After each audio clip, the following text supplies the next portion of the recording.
શકો છો પાછળનું લોકેશન. અને આજે તમે પાછળ જોઈ રહ્યા છો એ કરજણ ડેમનું પાણી છે.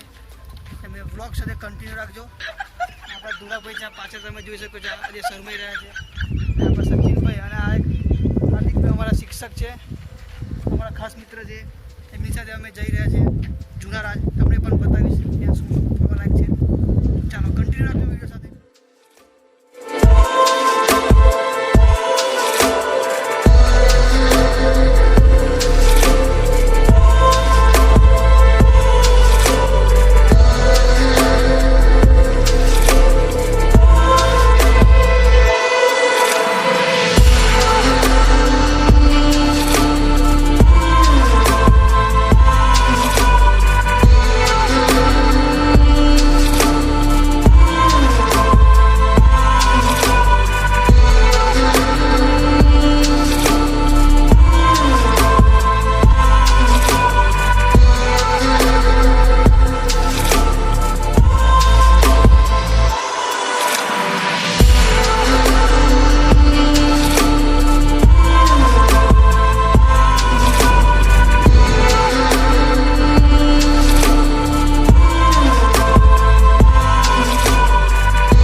સફરમાં જોરદાર ખરેખર નર્મદા જિલ્લાની સરસ મજાની પ્લેસ છે જોવાલાયક. એકલું જંગલ છે, પ્રકૃતિ ચારે સાઈડ, પ્રકૃતિના ખોળે એમ કહી શકાય આપણાથી. એક સાઈડ ડેમ છે, એક સાઈડ પહાડો છે, આજુબાજુમાં ખીણ વિસ્તાર છે અને એટલી બધી સરસ પ્રકૃતિ છે શાંત કે રજાઓના સમયમાં ફરવા જેવું એક નર્મદા જિલ્લાનું સ્થળ છે. નામ શું છે સચિનભાઈ? આ જૂના રાજ કહેવામાં આવે છે આને. જૂના જુરાભાઈ તમને કેવું લાગી રહ્યું છે? બસ ખાલી લોકેશન મારે લાઈક કરી દે. આ અમારો નાસ્તો છે પ્રકૃતિના ખોળે. બસ અમે લોકો મિત્રો આ નાસ્તો લઈને આવ્યા છે આમાં ઠેલામાં. તમે જોઈ શકો છો આ લોકેશન પહાડોની વચ્ચે આ જે નદી છે કરજણ ડેમનું પાણી છે. અને તમે આ રસ્તો તો જોઈ જ રહ્યા છો. અને હજુ પણ આગળ જવાનું છે. એક આ હનુમાનજીનું મંદિર છે, દર્શન કરી આવીએ. તમને પણ દર્શન કરાવી દઈએ. ઓરિજિનલ નેચરલ માટલાનું પાણી છે, ફ્રીજમાં પણ ના હોય એટલું.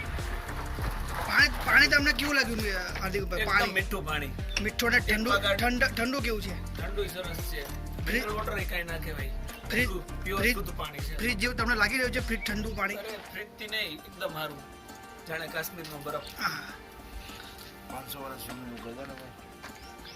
મિત્રો તમે જોઈ શકો છો આ માટલાનું પાણી છે. 500 વર્ષ એકદમ ચોખ્ખું છે, ચોખ્ખું પાણી છે. ચોખ્ખું.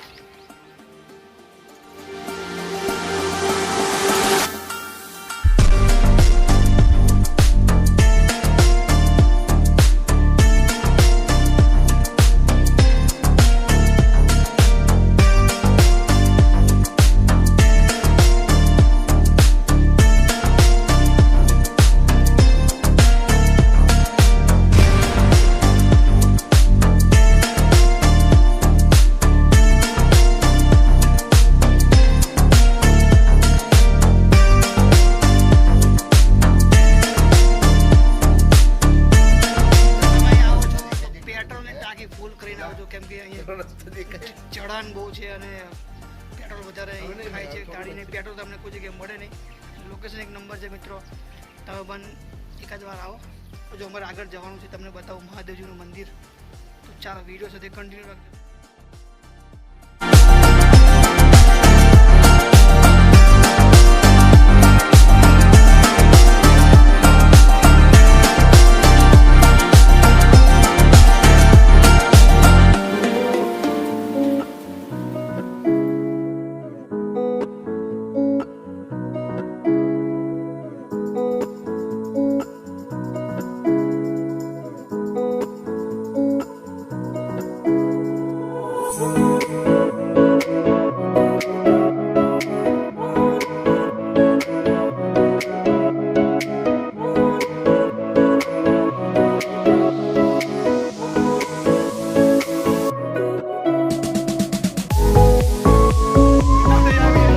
ગોવા જેવો વ્યૂ લાગે છે. ગોવા જેવો આ જાણે ગોવા પહોંચી ગયા રસ્તો હોય. કેવો છે? રસ્તો કેવો છે? રસ્તો તો એક નંબર, બાકી જાણે કમરનો દુખાવો થઈ મટી જાય. દુલાભાઈ તમારું શું કેવું છે? આ શું તમે લોકો મંદિર જોઈ શકો છો ને નારિયેળનું ઝાડ જોઈ શકો તમે ને આપણા ધ્રુવભાઈ. નેટવર્ક જ નહીં. મિત્રો જે તમે અહીંયા આવો છો તમને અહીંની જે લોકલ ભાષા છે તમને આવડવી જરૂરી છે, કેમ કે આ લોકોને અહીંયા ગુજરાતી કે એવું કાંઈ ખબર પડે એમ મને નથી લાગતું. પણ તમે લોકેશન એક નંબર.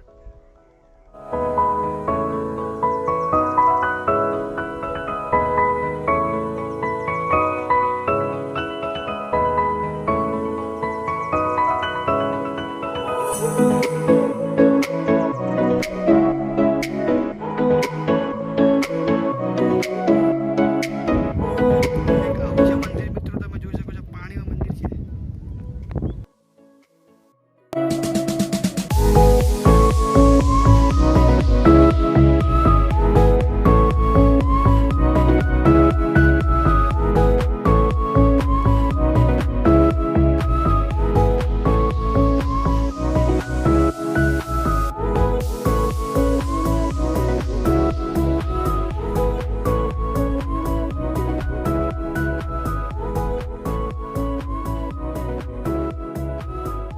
બોલા ખાલી 2 મિનિટ હા. અમારા હાર્દિક સાહેબ બેસી રહ્યા છે નાવડીમાં. બરોબર. દર્શન કરવા માટે જઈ રહ્યા છે હાર્દિક સ્વામી આપણા. મહાદેવ મહાદેવ હર મહાદેવ હર. મહાદેવ. હાર્દિકભાઈ એકલા જઈ રહ્યા છે.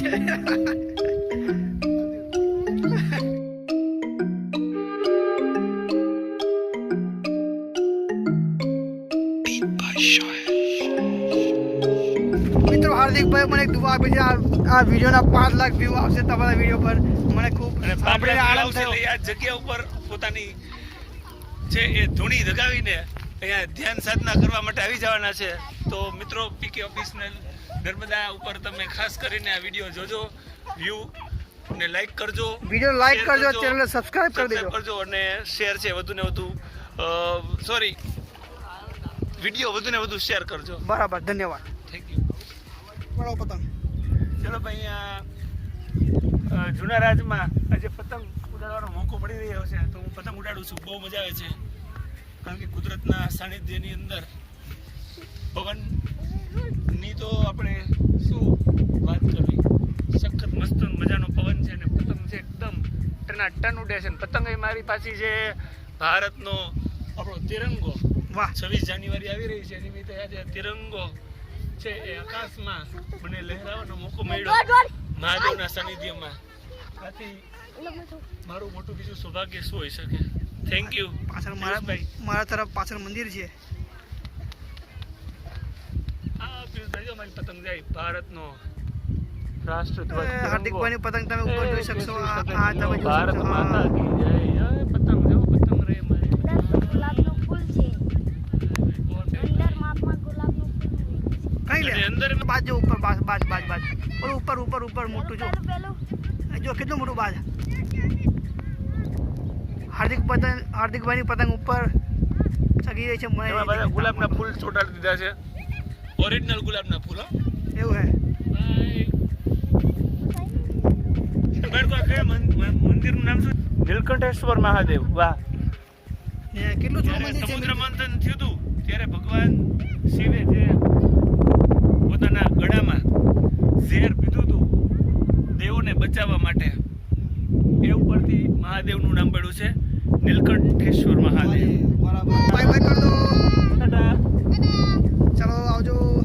બાળકની બુદ્ધિ જો અહીંયા મિત્રો અહીંયા ચાલો ભાઈ કઈ બોલશે પાછા. જો ભાઈ આ ગામડાના છોકરાઓ પાસેથી શીખ લેવા જેવી છે કે એને અમે અમારી ઓફિશિયલ યુટ્યુબ ચેનલ લખવા માટેનું કીધું તો એની પાસે કાગળ પેન નહોતી. હા. પણ આ બાળક જો પ્રકૃતિના સાનિધ્યમાં રહે ને એટલે બુદ્ધિની ક્ષમતા બહુ આપોઆપ તેજ આવી જાય. બને. બરાબર, એનું આ વિશેષ ઉદાહરણ છે. પેન કાગળની સુવિધા ન મળતા તત્કાલ એને છે એ કોલસો લીધો અને એ પથ્થર ઉપર છે એમાં પિયુષભાઈની ચેનલ છે પીકે ઓફિસિયલ લખી દીધું. એ બદલ બેટા તને ખૂબ ખૂબ આભાર, થેન્ક યુ. ખૂબ આગળ વધજે, એવા અમારા ભણજે, લખજે ને આગળ વધજે. વેરી ગુડ સરસ. ચાલો આવજો કહી દે.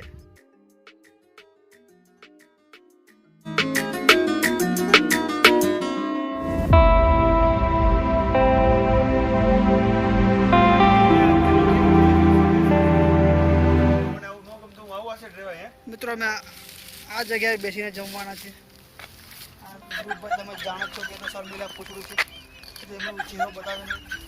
એક દિવસ આપણે મિત્રો મુંહ દેખાઈ રસમ રાખવાની છે, એમાં ધ્રુવભાઈનું મોઢું દેખાડવા માટે પૈસા તમારે આ ચૂકવવા પડશે. એ તે લગીને મોઢું બતાવ્યું નહીં. હાર્દિક સાહેબ તમારે શું કહેવું છે? બસ આજે તો ભાઈ જમવાની બહુ મજા આવી જશે. રડપીપળાથી સરસ મજાનું બધું ગરમા ગરમ જમવાનું લીધું છે વાહ. ને સરસ છાંયો છે, નદી છે, બરોબર. લોકેશનની વાત કરો, લોકેશનની વાત કરો. કેવી લોકેશન છે? તો એક જ નંબર, એમાં કઈ ઘટે જ નહીં. બીજો નંબર દેવાનો જ નથી થતો ક્યારેય. હોય ના ઘટે. અમારે ધ્રુવભાઈ હોય એટલે મારે ધૂમભાઈ નીચે મારી ગાડી હાલે. તમે જોઈ શકો છો મંદિર. આ મંદિરની અમે સામે આવી ચૂક્યા છીએ અને અમે અહીંયા નાસ્તો કરવાના છીએ.